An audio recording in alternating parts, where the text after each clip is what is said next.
बिस्मिल्लाहिर्रहमानिर्रहीम। हम लोग डिस्कस कर रहे थे साइक्लो अल्केन्स के सेक्शन को। साइक्लो अल्केन्स के अंदर आज हम लोग डिस्कस करना है उसके जनरल मेथड्स ऑफ प्रिपरेशन, यानी कि ऐसे कौन कौन से मेथड हैं जिनके ज़रिए से हम लोग साइक्लो अल्केन्स को बना सकते हैं। इसके अंदर पहला मेथड है डीहेलोजिनेशन ऑफ डाईहैलाइड्स। ठीक है, यानी कि डाईहैलाइड्स, डाईहैलाइड्स का मतलब है ऐसे हाइड्रोकार्बन जिनके अंदर दो हेलोजन एटम प्रेजेंट हो या दो हेलोजन एटम किसी स्ट्रेट चेन के साथ अटैच हो। ठीक है, वो किसी भी कार्बन के ऊपर अटैच हो सकते हैं। वो डिपेंड करता है कि आपके पास कौन से कितने कार्बन एटम वाला आपने एल्केन बनाना है। ठीक है, जब भी आप डाईहैलाइड्स को ट्रीटेड करवाते हैं कि सोडियम के साथ या जिंक डस्ट के साथ वार्म अल्कोहल के अंदर, तो कोरोस्पोंडिंग साइक्लो अल्केन्स बन जाते हैं। ठीक है, यहाँ पे डाईहैलाइड्स, डाईहैलाइड्स का मतलब है कि जैसे जैसे जैसे नीचे वाली एग्जांपल दी हुई है डाईहैलाइड्स की, इसके अंदर आपके पास ये तीन तीन कार्बन है और तीन कार्बन के साथ एक पहले वाले कार्बन के ऊपर ब्रोमो ग्रुप लगा हुआ है और एक तीसरे वाले कार्बन के ऊपर ब्रोमो ग्रुप लगा हुआ है। तो जब इनका रिएक्शन सोडियम मेटल के साथ होगा इन the presence of zinc dust और अल्कोहल, या तो सोडियम के साथ हो सकता है या फिर आप जिंक डस्ट या अल्कोहल को यूज कर लें, तो आपके पास उसी का रेलेवेंट, यानी जितने कार्बन एटम वाला आपके पास रिएक्टेंट होगा उतने ही कार्बन एटम वाला क्या होगा आपके पास प्रोडक्ट बन जाएगी। ठीक है, इस रिएक्शन को हम लोग पहले भी डिस्कस कर चुके हैं कि it is basically coupling reaction, would synthesis reaction. Would synthesis में हम लोगों ने सिंपल जो डायहाइलाइड्स थे उनका रिएक्शन करवाया था। जैसे हमने दो अल्काइल हैलाइड ले लिए थे, उनको सोडियम मेटल के साथ कपल करवाया था और हमने अल्केन की प्रिपरेशन की थी। बिल्कुल ऐसे ही जब इंट्रोमॉलिक्यूलर कपलिंग होगी, यानी एक ही मॉलिक्यूल के अंदर जो दोनों कार्बन है वो दोनों अगर आपस में कपल हो जाएंगी इन द प्रेजेंस ऑफ सोडियम, ठीक है, तो फिर हम लोग वो कहेंगे कि वो आपके पास क्या है, एक मोडिफाइड वुड्स रिएक्शन है और उसको हम क्या बोलते हैं, फ्रेंड रिएक्शन बोलते हैं। ठीक है, तो इस केस में आप देखें, अगर आप सोडियम मेटल को यूज कर रहे हैं या जिंक डस्ट को आप अल्कोहल के अंदर यूज कर रहे हैं, इसके अंदर जो सोडियम मेटल अगर आप यूज कर रहे हैं तो दो सोडियम मेटल, ठीक है, दोनों ब्रोमो ग्रुप को अपने साइड बाइंड करवा के in the form of NaBr यहाँ से रिमूव हो जाएंगे। ठीक है, पीछे ये जो कार्बन कार्बन है ये दोनों क्या करेंगे, आपस में बॉन्ड बना लेंगे लाइक दिस वन, जैसे कि आपको इस मॉलिक्यूल के अंदर शो हो।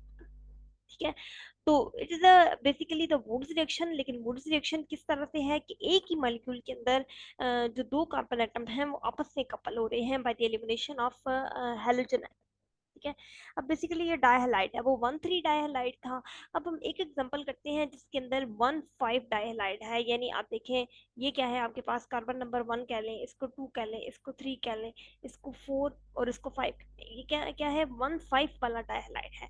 अब 1,5 वाले डायहैलाइड के करेक्शन जब भी आप जिंक के साथ करवाएंगे इन द प्रेजेंस ऑफ अल्कोहल, ठीक है, जिंक के साथ इन द प्रेजेंस ऑफ अल्कोहल जो है वो रिएक्शन होगा, तो आपके पास एंड पे जो यहाँ पे जिंक, जिंक की वैलेंसी 2 होती है। जिंक हमेशा अपने साथ दो ब्रोमो ग्रुप को लेके जाएगा, तो जिंक ने क्या किया है, यहाँ से दोनों ब्रोमो ग्रुप को यहाँ से एलिमिनेट करवाया है, in the form of zinc bromide, वो यहाँ से रिलीज हो गया।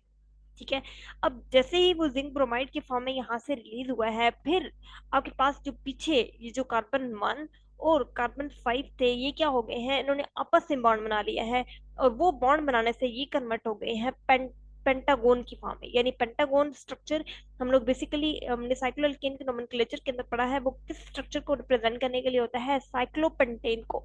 ठीक है, तो ये बेसिकली आपके पास 5 कार्बन एटम वाला साइक्लोअल्केन्स बन गया है। तो सिंपल आप डायहाइलाइड ले लें, उस करेक्शन आप सोडियम मेटल के साथ इन the presence of zinc dust और अल्कोहल रिएक्शन करवा लें, तो आपके पास साइक्लो अल्केन्स की फॉर्मेशन हो जाती है। ठीक है, नीचे वाला रिएक्शन देखें, नीचे वाले रिएक्शन के अंदर आपके पास है 1,4। ठीक है,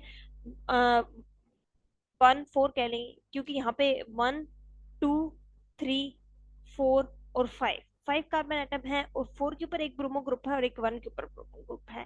जब इसका रिएक्शन सोडियम मेटल के साथ करवाएंगे तो सोडियम ने क्या करना है, यहाँ से दोनों ब्रोमो ग्रुप को यहाँ से रिलीज करवाना है और ये जो दोनों पिंक वाले जो कार्बन है इन दोनों ने क्या करना है, आपस में बॉन्ड बना लेना है। इस तरह से आपके पास जो प्रोडक्ट आती है वो आपके पास कौन सी आती है, सब्स्टिट्यूटेड प्रोडक्ट आती है।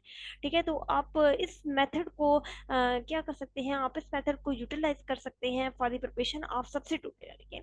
लेकिन वो आपके पास डिपेंड करता है कि आपने स्टार्टिंग मटेरियल क्या लिया है। ठीक है, यानी आप जितने कार्बन एटम वाला स्टार्टिंग मटेरियल लेंगे उतने ही कार्बन एटम वाला क्या होगा आपके पास प्रोडक्ट बनेगी, साइक्लो अल्केन उतने ही कार्बन एटम वाला बनेगा। फिर अगर आपको उसके अंदर कोई सब्स्टिट्यूट चाहिए तो आपको स्टार्टिंग मटेरियल भी सब्स्टिट्यूट वाला लेना पड़ेगा। ठीक है, और फिर उस कार्बन के ऊपर आपको सब्स्टिट्यूट लगाना पड़ेगा जहां से कपलिंग हो रही है। ठीक है, यानी फर्ज करें आपके पास अगर ये बनाने के लिए दे दिया जाता है, इसको बोलते हैं मिथाइल साइक्लोब्यूटेन। अगर आपको बोल दिया गया है कि आप इस कंपाउंड को बनाएं, तो इस कंपाउंड को बनाने के लिए आपको क्या करना होगा, आपको एच एच को यहाँ से रिमूव करवा के यहाँ पे क्या करने पड़ेंगे, दोनों ब्रोमो ग्रुप लगा दें। ठीक है, यानी कि यहाँ से आप हाइड्रोजन एटम को रिमूव करवा लें, और यहाँ से सॉरी आप यहाँ पे क्या करें, ये वाला बॉन्ड ब्रेक कर दें, ये वाला बॉन्ड ब्रेक होगा, इसके साथ यहाँ पे ब्रोमो लगा दें, और इसके साथ भी यहाँ पे क्या करें, एक ब्रोमो लगा दें। ठीक है, इस वाले बॉन्ड को ब्रेक करके आप इसका स्टार्टिंग मटेरियल डिटरमिन कर सकते हैं। ठीक है, तो ये बेसिकली होता है इसका ये एक तरीका होता है कि आपके पास जितने कार्बन एटम वाला आप स्टार्टिंग मटेरियल ले रहे हैं उतने ही कार्बन एटम वाला आपके पास क्या हो रहा है, एंड प्रोडक्ट बन रही है। ठीक है, उसके बाद आपके पास रिएक्शंस आ जाते हैं। इसी के अंदर अगर हम देखें तो basically this reaction is more valuable. ये रिएक्शन ज़्यादा वैल्यूएबल क्यों होता है, क्योंकि आप अगर बना रहे हैं ना साइक्लोप्रोपेन बना रहे हैं, तो साइक्लोप्रोपेन बनाने के लिए आपको जो रिएक्शन जो रिएक्टेंट चाहिए होगा वो होगा 1,3 डाइक्लोरोप्रोपेन। ठीक है, साइक्लोप्रोपेन बनाना है, साइक्लिक स्ट्रक्चर बनाना है, इस तरह से आपको जाहिर सी बात है 1,3 डाइक्लोरोप्रोपेन लेना पड़ेगा। 1,3 का मतलब है कि एक कार्बन 1 के ऊपर एक क्लोरो ग्रुप होगा और एक कार्बन 3 के ऊपर होगा। ठीक है, और ये जो चीज होती है ये 1,3 डाइक्लोरोप्रोपेन ये इनएक्सपेंसिव होता है, यानी इतना महंगा नहीं होता, इजीली अवेलेबल होता है। ठीक है, और दूसरी बात ये कि आप इसको एज अ बाय प्रोडक्ट जो है वो बना सकते हैं। एज अ बाय प्रोडक्ट कैसे बना सकते हैं, by the chlorination of propane. ठीक है, यानी कि जब भी प्रोपेन की क्लोरीनेशन होती है तो उसके अंदर ये रिएक्शन क्या होता है, ये इजीली बन ये रिएक्टेंट जो है वो इजीली बन जाता है। ठीक है, इसलिए क्या होता है, ये इनएक्सपेंसिव होता है, इजीली अवेलेबल है, आप इसको यूटिलाइज कर सकते हैं, इसलिए मेथड सक्सेसफुल है। दूसरी बात ये कि आपके पास अगर आपने रिएक्शन की यील्ड को इंक्रीज करवाना है या रिएक्शन के रेट को इंक्रीज करवाना है, तो आप इसको कन्वर्ट करवा सकते हैं डाई आयोडोप्रोपेन के अंदर। ठीक है, diiodopropane is basically more reactive than dichloropropane. क्यों ज्यादा रिएक्टिव है, क्योंकि जो आपके पास यहाँ पे आयोडीन है उसका साइज बहुत बड़ा है, और दूसरा it is weakly bonded to carbon. ये कार्बन के साथ वीकली बॉन्डेड हो सकता है, इसका बॉन्ड इजिली ब्रोक डाउन हो सकता है, यानी यहाँ से वो बॉन्ड जो है वो इजिली ब्रेक डाउन हो सकता है। ठीक है, तो सोडियम इस मकसद के लिए हम लोग क्या करते हैं, हम लोग सोडियम आयोडाइड के साथ इसका डाइक्लोरोप्रोपेन का रिएक्शन करवाते हैं। 1,3 डाइक्लोरोप्रोपेन का रिएक्शन सोडियम आयोडाइड के साथ होता है, तो आयोडीन क्या करता है, क्लोरीन एटम को यहाँ से रिप्लेस करवा देता है in the form of NaCl। ठीक है, और दोनों जो आयोडीन है वो यहाँ पे लग जाते हैं, यहाँ पर बेसिकली टू NaI यूज करते हैं, और यहाँ पे क्या हो जाता है, आयोडो ग्रुप लग जाता है। अब आयोडो ग्रुप लगने की वजह से ये रिएक्टेंट क्या हो जाता है, ये इजी ज्यादा रिएक्टिव हो जाता है, ये रिएक्टेंट ज्यादा रिएक्टिव हो सकता है। इस तरह से आप क्या करवा सकते हैं, रिएक्शन की यील्ड को इंक्रीज करवा सकते हैं ताकि जल्दी से आपके पास साइक्लोप्रोपेन बन जाए। अब अगर इसका फर्दर रिएक्शन आप किसी सोडियम मेटल के साथ कराते हैं, तो ये जल्दी से रिएक्शन दे देता है, ये जल्दी से यहाँ पर साइक्लोप्रोपेन बना देगा by the elimination of these iodo groups. ठीक है, तो ये जो मेथड है ये मोर सक्सेसफुल है। ठीक है, और इस रिएक्शन को हम लोग बेसिकली बोलते हैं डिस्प्लेसमेंट रिएक्शन, जिसके अंदर आप दो क्लोरीन एटम को by the iodo group replace करते हैं by the presence of NaI। लेकिन अगर आप ये तो प्रोपेन तक ब्यूटेन तक बात हो जाती है, मोस्टली हम लोग इससे इस सेक्शंस की मदद से हम लोग प्रोपेन तक सिंथेसाइज करवा सकते हैं। अगर आपने कोई हायर अल्केन सिंथेसाइज करवाना है, हायर साइक्लो अल्केन्स जैसे कि साइक्लोपेंटानोन कह लें, जैसे कि साइक्लो हेक्सानोन कह लें, साइक्लो हेक्सेन कह लें, या साइक्लोपेंटेन कह लें, अगर आपने वो कंपाउंड सिंथेसाइज करवाने हैं तो उसके लिए आपको ये रिएक्शन सक्सेसफुल नहीं है। ठीक है, क्योंकि इसका रीजन ये हो सकती है कि इस रीजन के अंदर अगर आप कोई हायर डाई हेलो अल्केन लेंगे, जैसे डाई ये है ब्यूटेन। ठीक है, डाई ब्रोमो ब्यूटेन है, तो डाइब्रोमोब्यूटेन को जब आप कपलिंग करवा रहे होंगे या इसकी अगर आप सोडियम मेटल के साथ करवाते हैं वुड्स रिएक्शन, तो इसमें होना तो ये चाहिए था कि सोडियम ने दोनों को रिप्लेस करवाना था और यहाँ पे एक रिंग बन जाना था, 4 कार्बन रिंग बनना चाहिए था, ब्यूटेन बनना चाहिए था। लेकिन बेसिकली ये ब्यूटेन नहीं बनता। क्यों नहीं बनता? क्योंकि यहाँ पर क्या हो जाती है, इंटरमॉलिक्यूलरिटी हो जाती है, यानी इसके both n number of molecules आपस में कपल हो जाते हैं और आपस में कपल होकर ये higher higher high molecular weight compound बना देते हैं। ठीक है, अब ये जो हाई मॉलिक्यूलर वेट कंपाउंड है, ये जब बन जाता है तो आपके पास जो डिजायर प्रोडक्ट है वो नहीं बन पाती। ठीक है, तो अगर आप हायर अल्केन्स का केस देखेंगे तो इसके केस में यील्ड जो होती है वो बहुत पुअर होती है, क्योंकि कंफर्मेशन जो होती है वो डाइहैलो अल्केन्स की फेवरेबल नहीं होती फादी साइक्लाइजेशन के लिए। हायर है ना, तो मोस्ट प्रोबेबल चांसेस नहीं है कि इस कार्बन को इस कार्बन के साथ अप्रोच करे और ये आपस में बॉन्ड बना सके, एक दूसरे से होती है। तो कंफर्मेशन ऐसी नहीं है कि वो साइक्लाइजेशन को अचीव कर सके, साइकिल की फॉर्म में कन्वर्ट कर सके। मजीद ये कि जो बहुत सारे मालिक्यूल्स हैं डाइहैलो अल्केन्स के, वो आपस में कपल होके, ठीक है, यानी इंटरमालिकुलर 2 से 3 मालिक्यूल्स आपस में कपल हो जाएंगे तो फिर वो हाई मालिकुलर वेट प्रोडक्ट बना देंगे। ठीक है, इसलिए बहुत मुश्किल होता है कि आप 7 मेंबर से ऊपर ऊपर जो कंपाउंड्स हैं आप उसको सिंथेसाइज करवा सकें। ठीक है, तो यहाँ पर इस रिएक्शन की जो लिमिटेशन है वो यहाँ पर आके ये रिएक्शन लिमिटाइज्ड हो जाता है, यानी इससे आप हायर अल्केन्स को, हायर साइक्लो अल्केन्स को सिंथेसाइज नहीं कर सकते। ठीक है, तो सेकंड मेथड आ जाता है साइक्लो अल्केन्स की प्रिपरेशन का, वो आ जाता है कैटालिटिक हाइड्रोजनेशन।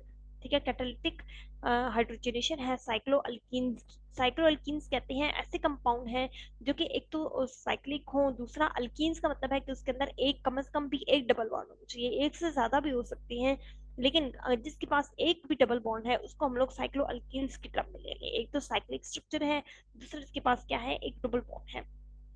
ठीक है, जैसे ये वाला मॉलिक्यूल है, ठीक है, ये साइक्लोहेक्सीन है।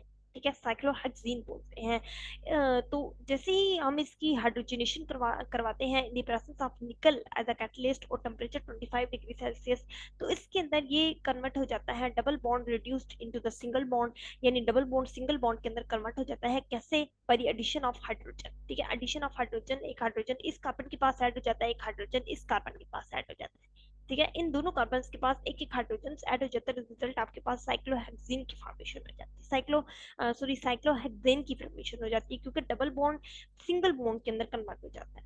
ठीक है, फिर साइक्लोहेक्सेन और उसके डेरिवेटिव्स को आप प्रिपेयर कर सकते हैं by catalytic hydrogenation of benzene और its derivatives under the pressure at an elevated temperature. ठीक है, यानी कि आप बेंजीन से या बेंजीन के डेरिवेटिव से भी इस कंपाउंड को सिंथेसाइज कर सकते हैं। जैसे कि आपके पास ये क्या है, ये बेंजीन है। ठीक है, बेंजीन के अंदर 3 डबल बॉन्ड है, अगर आप इन तीनों डबल बॉन्ड को रिड्यूस करवा देते हैं टू द सिंगल बॉन्ड तो फिर भी आपके पास साइक्लोहेक्सेन स्ट्रक्चर बन जाता है। ठीक है, और लेकिन इसके लिए रिएक्शंस कंडीशंस थोड़ी विकृत चाहिए, क्योंकि आपको पता है बेंजीन एक स्टेबल कंपाउंड है। ठीक है, इसकी एरोमेटिसिटी को खत्म करने के लिए आपको टेम्परेचर भी ज्यादा रिक्वायर्ड है, दूसरा आप प्रेशर ज्यादा रिक्वायर्ड है, निकल को कैटलिस्ट को यूज करते हैं, और यहाँ पर 3 मोल जो है वो हाइड्रोजन की यूटिलाइज होते हैं। ठीक है, तो आप इस तरह से किसी भी जो है ना वो करवा सकते हैं, किसी भी कंपाउंड्स को कन्वर्ट करवा सकते हैं। ठीक है, तो लेकिन अगर आपके पास फर्ज करें बेंजीन के अंदर कोई सब्स्टिट्यूशन हुई हुई है, सब्स्टिट्यूशन किस तरह से हुई हुई है कि अगर आपके पास यहाँ पर बेंजीन के पास यहाँ पर कोई मिथाइल ग्रुप है, CH3 ग्रुप है, तो जब आपके पास ये कंपाउंड बनेगा तो जो प्रोडक्ट बनेगी उसके पास भी क्या होगा, प्रोडक्ट के अंदर एक सब्स्टिट्यूटेड मिथाइल ग्रुप।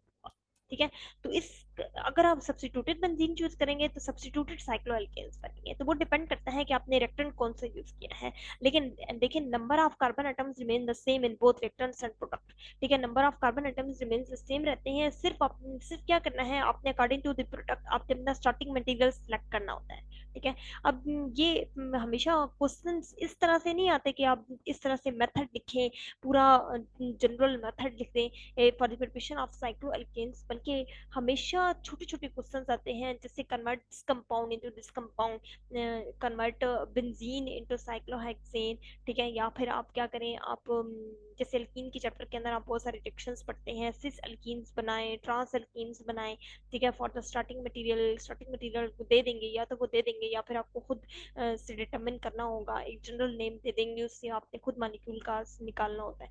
तो इस तरह के छोटे छोटे क्वेश्चन आते हैं। अब उसके लिए आपको एक ट्रिक याद करनी पड़ती है कि आपको हर रिएक्शन के अंदर ये बात माइंड में रखनी होगी कि इस रिएक्शन के अंदर कार्बन एटम्स की तादाद ज्यादा तो नहीं हो रही, या इस रिएक्शन के अंदर कार्बन एटम्स की तादाद कम तो नहीं हो रही। अब जैसे आपने पिछला अल्केन्स के अंदर वुड्स रिएक्शन पढ़ी थी ना, दो मॉलिक्यूल कपल हो रहे थे और कार्बन एटम्स क्या हो रहे थे, डबल हो रहे थे। सिमिलरली कोब्स इलेक्ट्रोलिसिस पड़ी है, कोब्स इलेक्ट्रोलिसिस में कार्बन एटम्स की तादाद क्या हो रही थी, कपल हो रही थी, यानी बढ़ रही थी, दुगना दुगनी हो रही थी, 2 टाइम्स इंक्रीज हो रही थी।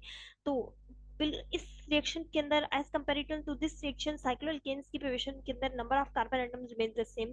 ठीक है, तो आपको उस हिसाब से स्टार्टिंग मटेरियल को सिलेक्ट करना पड़ता है। ठीक है, तो ये चीज थी एक हाइड्रोजनेशन। और हाइड्रोजनेशन आपको कॉमनली क्या है, निकल यानी निकल की प्रोसेस में ये रिएक्शन इजीली हो जाता है। ठीक है, रानी निकल को कैसे बनाते हैं, आपने एल्कीन के चैप्टर के अंदर पढ़ा होगा। निकल एल्यूमिनियम अलाई का कास्टिक सोडा के साथ रिएक्शन करते हैं तो वो कन्वर्ट हो जाता है इनटू द एल्कीन, वो कन्वर्ट हो जाता है निकल कैटलिस्ट के तौर पे। ठीक है, उसके बाद तीसरा मेथड है इसके अंदर आपके पास है, वो है जनरल जो रिडक्शन है साइक्लिक कीटोन्स।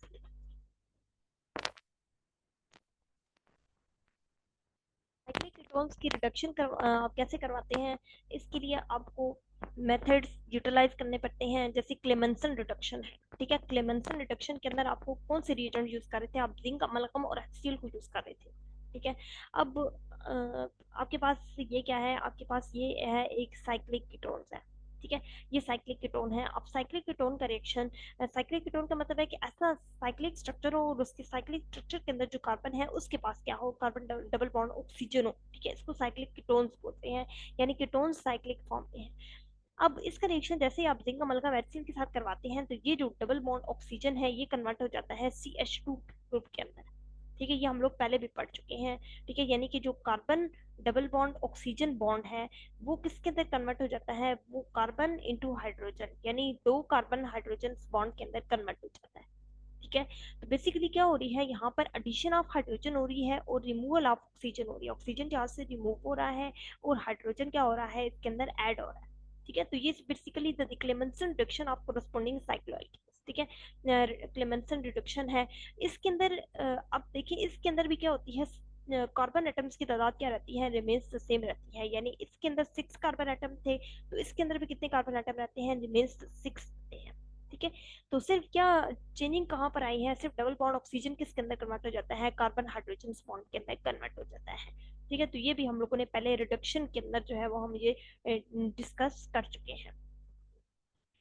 अच्छा, उसके बाद रिएक्शन आ जाता है Diels Alder reaction. Diels Alder reaction is basically the cycloaddition reaction. Cycloaddition reaction ऐसे रिएक्शंस होते हैं जिनके अंदर दो मॉलिक्यूल आपस में ऐड होते हैं और वो इस तरह से ऐड होते हैं कि वो रिजल्टिंग साइक्लिक स्ट्रक्चर बना देते हैं। ठीक है, अब जो डायल्स एल्डर रिएक्शन है वो बेसिकली दिया किसने था, वो ऑटो डायल्स और कर्ट एल्डर थे, उन्होंने दिया था। इसके अंदर क्या होता है, एक रिंग सिस्टम प्रोड्यूस हो जाता है और इसके अंदर से किसी कंपाउंड की एलिमिनेशन नहीं होती। यानी अगर दो कंपाउंड्स हैं वो आपस में ऐड हो रहे हैं तो उसके रिजल्ट में आपके पास एक साइक्लिक स्ट्रक्चर बनेगा, कोई रिंग सिस्टम बनेगा। लेकिन उसमें से किसी मॉलिक्यूल की या किसी मॉलिक्यूल के पार्ट की एलिमिनेशन बिल्कुल नहीं होती। सिर्फ क्या होता है, सिंपली वो दोनों मॉलिक्यूल क्या हो जाते हैं, ऐड हो जाते हैं। ठीक है, अब जो डायल्स अल्टरेशन है इसके अंदर बेसिकली जब आप साइक्लो अल्केन्स की प्रिपरेशन करते हैं तो उस केस में आप कंजुगेटेड डाइइन लेते हैं। कंजुगेटेड डाइइन का मतलब होता है जिसके अंदर अल्टरनेट सिंगल डबल बॉन्ड होते हैं, और डाइइन का मतलब है जिसके पास एटलीस्ट 2 डबल बॉन्ड्स हो। फॉर एग्जांपल, कॉमन अगर डाइइन की मैं एग्जांपल दूं तो one three butadiene, this is the common diene. CH double bond CH2, ये क्या है, 1,3-ब्यूटाडाइन है। One three butadiene is a common example. अब 1,3-ब्यूटाडाइन है और दूसरा कौन सा कंपाउंड यूज करते हैं, डाइइनोफाइल। डाइइनोफाइल कहते हैं किसी भी अल्कीन को, किसी भी एल्कीन को बोल सकते हैं। कॉमनली हम लोग इसके अंदर इथीन ले लेते हैं। ठीक है, और डाइइनोफाइल क्यों कहा जाता है इसको, क्योंकि ये क्या होती है, डाइइन को लव करने वाली होती है।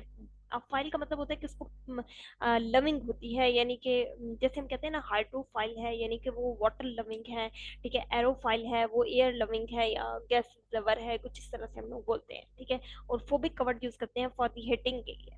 ठीक है। तो डाइनोफाइल का मतलब है कि ऐसा ऐसा अनसैचुरेटेड कंपाउंड होगा या ऐसा कोई कंपाउंड होगा, ऐसा कोई मॉलिक्यूल का ग्रुप होगा जो कि इन सर्च होगा किसी डाइइन की, ठीक है, डाइइन की सर्च में होगा, ठीक है, ताकि वो उसके ऊपर जाकर रिएक्शन कर सके या उसके अंदर ऐड हो सके, ठीक है। अब इसके अंदर जो डाइनोफाइल है हम लोग मेनली इथीन को यूज कर रहे हैं, और हिटेड इन सम सोलमेंट्स, उसको आप कुछ सोलमेंट्स के अंदर हीट करते हैं। दोनों कंपाउंड्स को आपने ऐड कर दिया, फॉर एग्जांपल 1,3-ब्यूटाडाइन है और इथीन है, इन दोनों को ऐड किया है, लेकिन आपने इसको या तो हीट करना है या फिर इसको आपने सिंपली हीट भी कर सकते हैं, या फिर आप इसको किसी सॉल्वेंट के अंदर, जैसे फॉर एग्जांपल बेंजीन है, आप उसके अंदर भी हीट कर सकते हैं, ठीक है। और प्रोडक्ट इसके अंदर हमेशा 6 मेंबर रिंग सिस्टम बनता है, जिसको आप कॉमनली क्या बोलते हैं, अडक्ट बोलते हैं, ठीक है। हम लोग नेक्स्ट इसका रिएक्शन को डिस्कस करते हैं। इसका रिएक्शन बेसिकली होता कैसे है, इसका मैकेनिज्म अगर आप देखें तो mechanism basically the it is involve the cyclic transition state involve होती है, जस्ट लाइक दिस, ठीक है। इसका मैकेनिज्म जनरली क्या है कि सिंपल साइक्लिक ट्रांजिशन स्टेट है, इसके अंदर 6 पाई इलेक्ट्रॉन्स हैं और इसकी स्पेशल स्टेबिलिटी होती है बेंजीन की, ठीक है। क्योंकि आप देखें ये डाइनोफाइल है, यानी कि वन, ये डाइइन है यानी कि 1,3-ब्यूटाडाइन है, और ये इथीन का मॉलिक्यूल है, डबल बॉन्ड। अब ये जो इथीन का मॉलिक्यूल होता है ये अपने बॉन्ड को इधर शिफ्ट करता है और ये वाले बॉन्ड को इधर शिफ्ट करता है, यानी इस वाले कार्बन और इस वाले कार्बन के दरमियान में बॉन्ड को शिफ्ट करता है, और यहाँ से ये जो बॉन्ड है ये इसकी तरफ शिफ्ट होता है। एज अ रिजल्ट अगर आप देखें तो यहाँ पर क्या होता है, ये सिंगल बॉन्ड रह जाता है, ठीक है। ये सिंगल बॉन्ड, ये सिंगल बॉन्ड, ये सिंगल बॉन्ड, ये सिंगल बॉन्ड, ये 3 बॉन्ड तो इंटैक्ट रहते हैं, ये भी सिंगल बॉन्ड इंटैक्ट रहता है।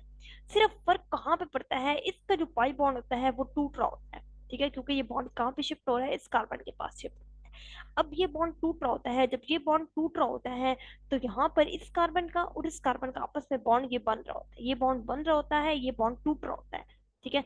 सिमिलरली इन दोनों के दरमियान में ये वाला बॉन्ड क्या होता है, बन रहा होता है, ठीक है। और इन दोनों के दरमियान में ये जो बॉन्ड है ये टूट रहा होता है, ये वाला बॉन्ड बन रहा होता है, और ये वाला बॉन्ड भी क्या हो रहा होता है, टूट रहा होता है, ठीक है। तो कोई बॉन्ड ब्रेकिंग और बॉन्ड फॉर्मेशन दोनों कंसेप्टिवली हम लोग एक साइक्लिक स्ट्रक्चर के अंदर शो करते हैं, इसको बोलते हैं साइक्लिक ट्रांजिशन स्टेट, ठीक है। और ये स्टेट स्टेबल क्यों होती है, क्योंकि ये रिजेंबल करती है बेंजीन से। बेंजीन से कैसे रिजेंबल करती है, क्योंकि इसके अंदर भी देखिए पाई इलेक्ट्रॉन डीलोकलाइजेशन हो रही है, पाई इलेक्ट्रॉन्स की डीलोकलाइजेशन हो रही है, पाई इलेक्ट्रॉन है, ये भी पाई इलेक्ट्रॉन्स है, ये भी पाई इलेक्ट्रॉन्स है, बेसिकली पाई इलेक्ट्रॉन्स की डीलोकलाइजेशन हो रही है, और इसके अंदर 2 सिग्मा बॉन्ड्स एब्सेंट है, ठीक है। तो हम लोग ये बेसिकली कह सकते हैं कि ये बेंजीन रिंग के साथ रिजेंबल करता है। जब ये अंदर को रिएक्शन जाएगा तो आपके पास बाकी तो सारे बॉन्ड्स बन रहे थे, जैसे ये वाला बॉन्ड इधर बन जाता है, ये वाला बॉन्ड बन गया है, ये वाला बॉन्ड इधर से खत्म हो गया है, डबल बॉन्ड सिर्फ एक सिंगल बॉन्ड रह गया है, फिर यहाँ पर भी ये वाला एक बॉन्ड बन गया है, ये वाला बॉन्ड एक खत्म हो गया है और एक बॉन्ड रह गया है, और यहाँ पर क्या हो रहा है, एक बॉन्ड पहले से था, यहाँ पर भी एक बॉन्ड रह गया है। जब यहाँ पे एक बॉन्ड पहले से था तो यहाँ पर दूसरा बॉन्ड, यहाँ पे डॉटेड स्ट्रक्चर का मतलब है कि यहाँ पे दूसरा बॉन्ड फॉर्मेशन हो रही है, जस्ट लाइक दिस वन। तो यहाँ पर क्या हो रहा है, एक साइक्लोहेक्सीन की फॉर्मेशन हो रही है। साइक्लोहेक्सीन मैंने आपको बताया था कि कोई भी ऐसी साइक्लिक स्ट्रक्चर जिसके अंदर एटलीस्ट 1 डबल बॉन्ड हो, तो अगर 6 कार्बन एटम वाला होगा तो उसके अंदर अगर एक डबल बॉन्ड होगा तो उसको हम लोग साइक्लोहेक्सीन बोलेंगे। दिस इज कॉमन, इसका मैकेनिज्म है।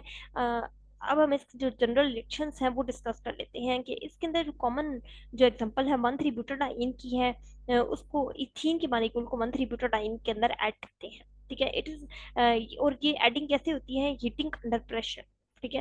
फॉर एग्जाम्पल इथीन है, डाइनोफाइल है, और साथ में 1,3-ब्यूटाडाइन है, इसका पाई बॉन्ड डीलोकलाइज होते हैं, इन दोनों कार्बन के दरमियान में शिफ्ट होते हैं, इस कार्बन का और इस कार्बन के दरमियान में शिफ्ट होते हैं, ठीक है। फिर ये जो पाई बॉन्ड है ये क्या होते हैं, इस कार्बन और इस कार्बन के दरमियान में यहाँ पे शिफ्ट हो रहे हैं, ठीक है। फिर ये जो वाले पाई बॉन्ड है ये इस कार्बन का और इस कार्बन के दरमियान में शिफ्ट हो रहे हैं, तो एज अ रिजल्ट इन दोनों के दरमियान में बॉन्ड बन गया यहाँ पे, ठीक है। ये वाला एक बॉन्ड रह गया यहाँ पर, क्योंकि एक बॉन्ड यहाँ पे खत्म हो गया है तो यहाँ पर एक बॉन्ड शो हो रहा है, ठीक है। सिमिलरली से ये पाई बॉन्ड इधर डीलोकलाइज कर रहा है, ये वाला बॉन्ड बन रहा है, ठीक है। ये वाला बॉन्ड बन रहा है, और फिर यहाँ पर क्या हो रहा है, एक सिंगल बॉन्ड जो रह गया है, और यहाँ पर एक क्योंकि बॉन्ड खत्म हो गया था तो यहाँ पर एक सिंगल बॉन्ड रह गया, और नेक्स्ट स्टेप के अंदर एक बॉन्ड पहले से था, ये वाला बॉन्ड क्योंकि इधर डीलोकलाइज हुआ था तो इन दोनों के दरमियान में एक बॉन्ड बन गया, ठीक है। और सिमिलरली यहाँ पर एक बॉन्ड रह गया था, एक बॉन्ड खत्म हो गया था, ठीक है। तो इस तरह से आपके पास स्ट्रक्चर क्या बन जाता है, साइक्लोहेक्सीन, और इसको हम लोग कॉमनली क्या बोलते हैं, इसको हम लोग कॉमनली अडक्ट बोलते हैं। अच्छा, उसके बाद इसका जो एक और जो मेथड्स है, अगर आपने रिएक्शन की स्पीड को इंक्रीज करवानी है, आप चाहते हैं कि रिएक्शन जल्दी जल्दी हो जाए, तो इस रिएक्शन के लिए आप क्या करवा सकते हैं, आप जो डाईइन है, यानी कि जैसे 1,3-ब्यूटाडाइन है, इसके अंदर अगर आप कोई इलेक्ट्रॉन डोनेटिंग ग्रुप लगा देते हैं, फॉर एग्जांपल इसके साथ में अगर लगा दूं NH2 ग्रुप लगा दूं, ठीक है, तो ये NH2 group is electron donating group, ठीक है। और अगर मैं डाई इनोफाइल, यानी कि ये जो डाई इन है, इथीन का मालिक्यूल है, इसके साथ अगर मैंने यहाँ पर ये डबल 2 CO ग्रुप लगा दिए हैं, तो ये दोनों ग्रुप क्या होते हैं, इलेक्ट्रॉन विड्रॉइंग ग्रुप। तो इलेक्ट्रॉन विड्रॉइंग ग्रुप का डाई इनोफाइल के अंदर होना और इलेक्ट्रॉन डोनेटिंग ग्रुप का डाई इन के अंदर होना, ये रिएक्शन की रेट को इंक्रीज करवा देता है। कैसे इंक्रीज करवा देता है, क्योंकि यहाँ पर देखें पाई इलेक्ट्रॉन्स हैं डीलोकलाइज हो रहे हैं। जब इलेक्ट्रॉन डोनेटिंग ग्रुप होगा तो वो जितनी ज्यादा इलेक्ट्रॉन डेंसिटी को इन पाई बॉन्ड्स की तरफ डोनेट करता है, उतना ही ज्यादा क्या होता है, वो बॉन्ड ज्यादा रिएक्टिव हो जाएगा, ठीक है, यानी कि वो इलेक्ट्रॉन्स क्या हो जाएंगे, इलेक्ट्रॉन रिच हो जाएगा और वो ज्यादा रिएक्टिव हो जाएगा। Similarly presence of electron withdrawing group वो क्या करवाएंगे, इस कार्बन की इलेक्ट्रोफिलिसिटी को इंक्रीज करवाएंगे। जब इस कार्बन की इलेक्ट्रोफिलिसिटी को इंक्रीज करवा देते हैं, यानी कि मोर इलेक्ट्रॉन डेफिशिएंट हो रहा है कार्बन, तो इस वाले ये जो न्यूक्लियोफाइल है यहाँ पे ये एज एक्ट कर रही है as a nucleophile, one three butadiene act कर रहा है as a nucleophile because of electron donating group, ठीक है। और जब जैसे इसकी न्यूक्लियोफिलिसिटी इंक्रीज हो रही है और यहाँ पर presence of electron withdrawing group, इसकी इलेक्ट्रोफिलिसिटी इंक्रीज हो रही है, तो मोस्ट प्रोबेबल चांसेस हैं कि ये जो न्यूक्लियोफाइल है वो इजिली अटैक कर सके इस कार्बन के ऊपर, ठीक है। तो रेट ऑफ रिएक्शन को इंक्रीज करवाने के लिए आपके पास ये एक मेथड भी है कि आप इसको यूटिलाइज कर सकते हैं for the preparation of, for the reaction के रेट को इंक्रीज करवाने के लिए आप इलेक्ट्रॉन डोनेटिंग और इलेक्ट्रॉन रिलीजिंग ग्रुप्स को यूज कर सकते हैं, ठीक है। अब इसके अंदर देखिए जो मैलिक एनहाइड्राइड है वो एक पावरफुल डाइनोफाइल है। क्यों डाइनोफाइल है पावरफुल, क्योंकि इसके अंदर आपके पास जो रिएक्शन है वो बेसिकली इंक्रीज हो रहा होता है, रिएक्शन का रेट इंक्रीज हो रहा होता है, क्योंकि इसके पास क्या है, दो इलेक्ट्रॉन विट्राइंग ग्रुप्स है और 200 डिग्री सेल्सियस पे आपने इसको हीट किया है, और आपके पास यहाँ पे देखिए रिएक्शंस होने के बाद यहाँ पे क्या बन गया है, एक अडक्ट बन गया, ठीक है। तो ये एक कॉमन एग्जांपल थी आपकी। उसके बाद ये आपके पास जो रिएक्शन है वो एक लास्ट सेकंड लास्ट रिएक्शन है, इसको हम बोलते हैं साइमन स्मिथ रिएक्शन, ठीक है। ये रिएक्शन जो था ये प्रपोज किया है साइमंस और स्मिथ ने, ठीक है। इसके अंदर आप क्या करते हैं, मिथालीन को ऐड करते हैं अल्कीन के अंदर, ठीक है। और मिथालीन का सोर्स क्या होता है, मिथालीन ग्रुप बेसिकली होता क्या है, मिथालीन ग्रुप होता है CH2 ग्रुप होता है, ठीक है।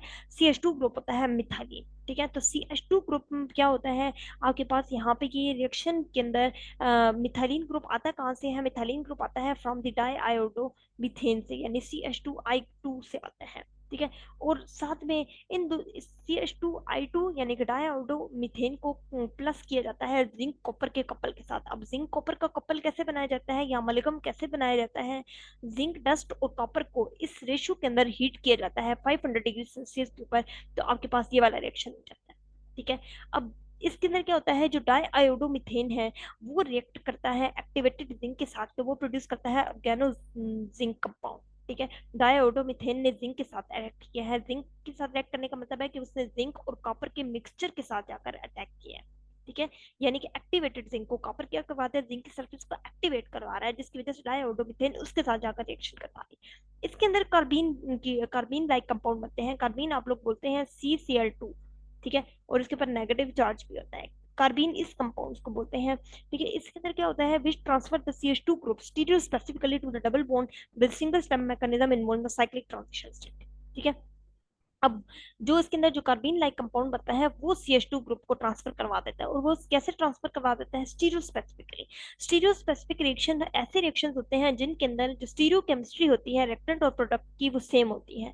जैसे अगर आपके पास सिस अल्कीन हो, सिस कंपाउंड है, तो वो on the reaction cis product ही देगा, ठीक है। ट्रांस है तो वो ऑन द रिएक्शन क्या होगा, ट्रांस प्रोडक्ट ही देगा, यानी कि एक एक जो स्पेसिफिक आइसोमर है वो उसी तरह का स्पेसिफिक प्रोडक्ट ही देगा, ठीक है। यानी कि रिटेंशन ऑफ कॉन्फ़िगरेशन होगी, इन्वर्जन ऑफ कॉन्फ़िगरेशन नहीं होगी। अब इसके अंदर सिंगल स्टेप मैकेनिज्म है और इसके अंदर साइक्लिक ट्रांजिशन स्टेट इन्वॉल्व हो रही है, ठीक है। नेक्स्ट स्टेप के अंदर आप देखिए इसका, अगर आप रिएक्शन देखें, रिएक्शन के अंदर पहले पहले रिएक्शन के अंदर डाई आयोडोमीथेन है वो किसके साथ रिएक्शन शो कर रहा है, वो जिंक के साथ रिएक्शन शो कर रहा है, ठीक है। यानी कि वो डाई आयोडोमीथेन है वो जिंक कॉपर के अमलगम के साथ रिएक्शन शो कर रहा है और ये बन रहा है एक कार्बीन की फॉर्मेशन हो रही है। ठीक है। अब इसके अंदर ये जो प्रोडक्ट बनी है, इसके पास कैपेबिलिटी है कि ये मिथाइलिन ग्रुप को ऐड करवा सकते। ठीक है, ये मिथाइलिन ग्रुप को कैसे ऐड करवाएगा कि यहाँ पे ये वाला जो बॉन्ड है ये इस कार्बन की तरफ शिफ्ट होगा। ठीक है, ये जो आयोडीन का बॉन्ड है वो जिंक की तरफ शिफ्ट होगा। जिंक की तरफ शिफ्ट होने की वजह से अब ये जो पाई बॉन्ड है ये क्या है, इस कार्बन के पास दोबारा शिफ्ट होना है। तो एज ए रिजल्ट कार्बन ने इस कार्बन के साथ बॉन्ड बनाना है, इस कार्बन ने इस कार्बन के साथ बॉन्ड बनाना है, क्योंकि ये बॉन्ड इधर शिफ्ट हो चुका है बिटवीन इन दोनों कार्बन के। तो ये दोनों बॉन्ड नए सिरे से बन रहे होते हैं। ठीक है, और ये जो कार्बन और इसका बॉन्ड है ये क्या हो रहा है, टूट रहा है। ठीक है, और इधर से ये जो आयोडीन है ये वाला बॉन्ड टूट रहा है और ये वाला बॉन्ड क्या हो रहा है, बन रहा है। एज अ रिजल्ट जब बॉन्ड बनता है तो ये जिंक आयोडाइड की फॉर्म में यहाँ से रिलीज हो जाता है, और CH2 ग्रुप इसके अंदर ऐड होने से ये इस साइक्लिक प्रोपेन के अंदर कन्वर्ट हो जाते हैं। अब ये डिपेंड करता है कि आपने स्टार्टिंग मटेरियल कौन सा लिया है। ठीक है, तो ये इस कंपाउंड के अंदर कन्वर्ट हो जाता है। अब नेक्स्ट अगर आप देखें, नेक्स्ट रिएक्शन देखें, नेक्स्ट रिएक्शन के अंदर आपके पास है पार्किंस condensation. पार्किंस condensation it is basically the ऐसे रिएक्शन है जिनके अंदर आप एक्टिव हाइड्रोजन्स यानी एक्टिव मिथाइलिन कंपाउंड्स को यूज करते हैं। एक्टिव मिथाइलिन कंपाउंड्स ऐसे ऐसे कंपाउंड्स हैं जिनके अंदर एक मिथाइलिन ग्रुप, ठीक है, दो इलेक्ट्रॉन विड्राइंग ग्रुप के दरमियान में प्रेजेंस होता है। फॉर एग्जांपल एक CH2 ग्रुप है वो दो जो है वो इस ग्रुप के साथ प्रेजेंट होता है। इसके अंदर इसको ट्रीट करवाया जाता है किसी बेस के साथ। अब presence of electron withdrawing group क्या करते हैं, वो इस कार्बन की एसिडिक करैक्टर को इंक्रीज करवा रहे हैं, क्योंकि इलेक्ट्रॉन डेंसिटी को ये थ्रू द इंडक्टिव इफेक्ट ये अपनी तरफ को अट्रैक्ट कर रहे हैं। जैसे ही वो अट्रैक्ट करेंगे तो कार्बन के ऊपर क्या हो जाएगा, पार्शियल पॉजिटिव आ जाएगा, और हाइड्रोजन के ऊपर भी पार्शियल पॉजिटिव चार्ज। जहां से कार्बन के ऊपर इलेक्ट्रॉन डेंसिटी कम होने की वजह से यहाँ पर जो हाइड्रोजन है वो इजिली यहाँ से रिमूव हो सकता है। ठीक है, तो इस केस के अंदर जो एक्टिव हाइड्रोजन होते हैं मेलोनिक एस्टर्स के, malonic ester is basically the active methylene compound, इसका हम स्ट्रक्चर नेक्स्ट में डिस्कस करते हैं। ठीक है, उसको रिएक्शन सोडियम इथोक्साइड के साथ करवाया जाता है और एक अनाइन बनता है जिसको आप बाद में इसके अल्काइलेशन करवा सकते हैं। जब ये अल्काइलेशन होने के बाद, ठीक है, फर्दर फिर आप बेस का रिएक्शन करवाते हैं और फिर इसकी इंटरनल अल्काइलेशन करवाते हैं, तो वो दे देता है साइक्लिक प्रोडक्ट। ठीक है, कैसे दे देता है हम लोग इसको डिस्कस करते हैं by the help of reaction. ठीक है, आपके पास ये देखिए रिएक्शन है, मेलोनिक एस्टर है ये। ठीक है, मेलोनिक एस्टर इसके साथ देखिए दो एसिटाइल इस तरह से कंपाउंड होते हैं और एक ये मिथाइलिन है। Methylene presence of these two electron drawing group ये क्या होता है, ज्यादा एक्टिव होता है। ये हाइड्रोजन को इजीली एसिडिक हाइड्रोजन होता है इसके पास। जब भी कोई बेस आती है, फॉर एग्जांपल सोडियम इथोक्साइड है, बेस आती है, ये इसमें से हाइड्रोजन को ले लेती है। जैसे ही इसके साथ हाइड्रोजन को ले लेती है तो in the form of alcohol यहाँ से निकल जाती है, और पीछे आपके पास ये जो नेगेटिव चार्ज बना है इसके साथ क्या हो जाता है, सोडियम, यानी कि ये एक आपके पास सोल्ट बन जाता है, एक एनाइन बन जाता है। अब ये जो एनाइन होता है इसकी आप अल्काइलेशन करवा सकते हैं बाय यूजिंग डाईब्रोमो इथेन। डाईब्रोमो इथेन के साथ जैसे ही आप इसकी अल्काइलेशन करवाएंगे तो यहाँ पे क्या हो जाएगा, एक तरफ को CH ग्रुप के साथ यहाँ पे सोडियम रिप्लेस हो जाएगा, सोडियम और एक Br यहाँ से NaBr की फॉर्म में यहाँ से रिलीज हो जाएंगे। ये जो CH2 ग्रुप है ये इस कार्बन के साथ कपल हो जाएगा। इस कार्बन के साथ कपल होने से और दरमियान कपल होने की वजह से यहाँ पे CH2 और बॉन्ड CH2 और फिर Br ये एज इट इज यहाँ पर आ जाते हैं। ठीक है, यानी कि इसकी अल्काइलेशन हो जाती है। पैसिव बेस ने एनाइन की फॉर्मेशन की, एनाइन के बाद हमने इसकी डाई ब्रोमो इथेन के साथ हमने इसकी अल्काइलेशन की। अल्काइलेशन करने के बाद फिर आपने क्या यूज किया है, बेस यूज किया है। बेस ने क्या करना है फिर, क्योंकि इसके पास दो इलेक्ट्रॉन विड्राइंग ग्रुप है, ये एक्टिव है हाइड्रोजन, यहाँ से फिर एक हाइड्रोजन का रिमूवल करवा दिया इसने यहाँ से। ठीक है, अब जो नेक्स्ट वाला रिएक्शन होगा उसके अंदर बेसिकली जो हाइड्रोजन्स हैं वो यहाँ पर कन्वर्ट हो रहे होंगे।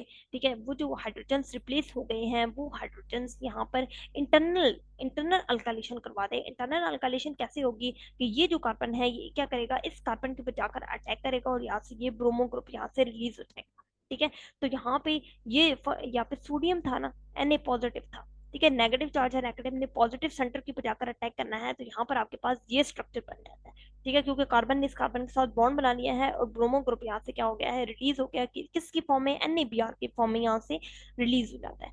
अब ये जो रिएक्टेंट है इसकी आप हाइड्रोलिसिस करवा दें। हाइड्रोलिसिस में आप एसिडिक हाइड्रोलिसिस यानी एसिड का सोल्यूशन यूज करते हैं in the water. Acidic hydrolysis आप करवा दें तो इसके अंदर ये जो एस्टर्स ग्रुप हैं ये किसके अंदर कन्वर्ट हो जाते हैं, कार्बोक्सिलिक ग्रुप के अंदर कन्वर्ट हो जाते हैं। ठीक है। कार्बोक्सिलिक ग्रुप के अंदर कन्वर्ट होने की वजह से आप फिर क्या करवा देते हैं, इसकी डीकार्बोक्सिलेशन करवा। डीकार्बोक्सिलेशन का मतलब है कि आपने यहाँ पे कार्बन डाइऑक्साइड का रिमूवल करवा दिया है। जैसे कार्बन डाइऑक्साइड यहाँ से निकल जाता है तो आपके पास फॉर एग्जाम्पल CO2 के फॉर्म में ये कंपाउंड निकल गया है, तो हाइड्रोजन इस कार्बन के साथ जहाँ पर CH की फॉर्म में अटैच हो जाता है और पीछे COOH एज इट इज आ जाता है। ठीक है, तो this is the पार्किंस reaction. पार्किंस reaction जिसके अंदर आप इसको कन्वर्ट करवा सकते हैं by the by condensation reaction. Condensation reaction यानी कि बेस को यूटिलाइज करके, और बेस जैसे यूज हो जाती है तो उसके बाद आप इसके अल्काइलेशन और फिर बेस को यूज करें, फिर इसकी इंटरनल अल्काइलेशन करवा दें तो फिर आपके पास हो जाती है। ठीक है, जैसे आप अगर आपने बनाना हो ना साइक्लोब्यूटेन कार्बोक्सिलिक एसिड, ठीक है, साइक्लोब्यूटेन कार्बोक्सिलिक एसिड बनाना हो तो आप मेलानिक एसिड को यूज करें। इसका रिएक्शन आप इस वाले कंपाउंड्स के साथ करवा दें। अब ये डिपेंड करेगा कि आपको कितने कार्बन एटम वाला एंड प्रोडक्ट चाहिए, आप उस हिसाब से जो है वो इसको यूटिलाइज करेंगे। अब सोडियम इथोक्साइड बेस यूज की है, इसकी अल्काइलेशन इसके साथ करवा रहे हैं। पहले बेस से यहाँ से रिमूव करेगा हाइड्रोजन एटम, फिर वो इसके साथ जाकर कपल हो जाएगा, तो यहाँ पर ये क्या हो जाएगा, यहाँ पे ये साइक्लोब्यूटेन कार्बोक्सिलिक एसिड के अंदर आपके पास एंड प्रोडक्ट आएगी। मैकेनिज्म वही होगा जो पीछे डिस्कस कर चुके हैं। जो cyclo alkane alkane carboxylic acid होगा उसको आप साइक्लो अल्केन के अंदर कन्वर्ट कर सकते हैं। कैसे? बाय यूजिंग सिल्वर साल्ट और ब्रोमीन। इसकी यूज करने से क्या होगा कि जो COOH ग्रुप है वो ब्रोमो ग्रुप के अंदर कन्वर्ट हो जाएगा।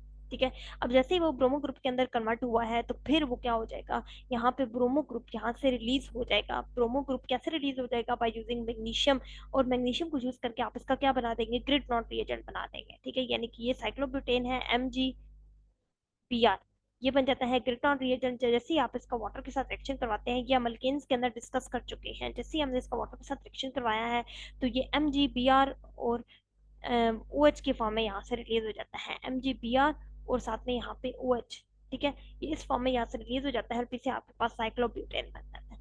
ठीक है, तो ये जो रिएक्शंस हैं वो बेसिकली साइक्लो अल्केन्स की फॉर्मेशन के रिएक्शंस है। ठीक है, तो ये पार्किंस जो रिएक्शन है ये हम लोग फर्दर कार्बोक्सिलिक एसिड के चैप्टर के अंदर डिस्कस करते हैं इन डिटेल के अंदर। ठीक है, तो ये डिपेंड करता है पार्किंस के अंदर अगर आपको जितने कार्बन एटम वाला अल्केन चाहिए होगा वो डिपेंड करेगा कि आपके पास जो स्टैटिक मटेरियल है उसके अंदर आपने कौन से वाला अल्काइल हैलाइड यानी कि कितने कार्बन एटम वाला अल्काइल हैलाइड लिया। अगर आपको 4 कार्बन एटम वाला चाहिए, ठीक है, 4 कार्बन एटम वाले के लिए आप क्या यूज करते हैं, जैसे हमने यहाँ पे यूज की 4 कार्बन एटम है, उसके लिए आप क्या यूज करते हैं, उसके लिए आप 3 कार्बन एटम वाला हेलो अल्केन, और 1 कार्बन एटम कहाँ से आता है, 1 कार्बन एटम आता है मिथालीन कंपाउंड से।